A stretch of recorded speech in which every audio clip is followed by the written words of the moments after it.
তো কিছু কাজেই ব্যস্ত। আমরা সবাই মিলে রেডি হয়ে গেছি তোমাদের জন্য একটা সারপ্রাইজ রইলো, হঠাৎ করে প্ল্যান। হ্যাঁ, যে সারপ্রাইজটা যেখানে কোনোদিন আর রিভিল হবে না, হবে হবে খুব তাড়াতাড়ি।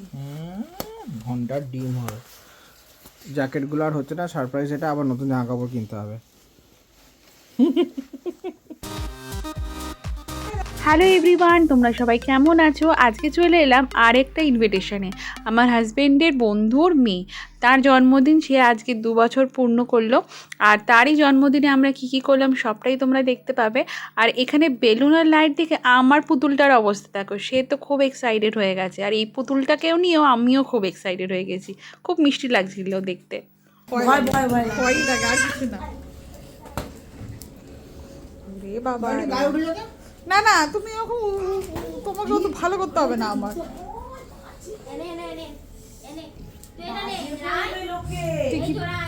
টিপ পড়েছে, টিপ। এখানে দেখো সে ঘোরাঘুরি করছে, কোথায় কি হচ্ছে রান্না বান্না তাকেও তো তদারকি করতে হয় নাকি। তোমরা কি করছো ছাদের মধ্যে টেবিল খাটিয়ে? আমিও দেখবো। দেখো কিরকম সর্দারি করছে, একবার এদিক একবার ওদিক। আর বাবা খালি পিছন পিছন দেখছে, মেয়ে আমার কোথাও পড়ে টরে গেল না তো। আর আমিও এদিক ওদিক, সাথে একটু সেলফি।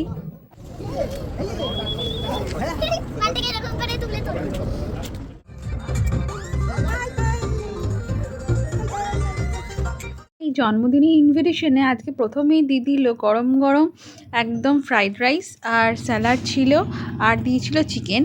আর আমার পুতুলটাকে একটু 2টো দানা দিয়েছিলাম, কারণ ও তো বাইরের জিনিস কিছুই খায় না। তো বসে বসে ওই 2টো দানাই চিবোচ্ছিল।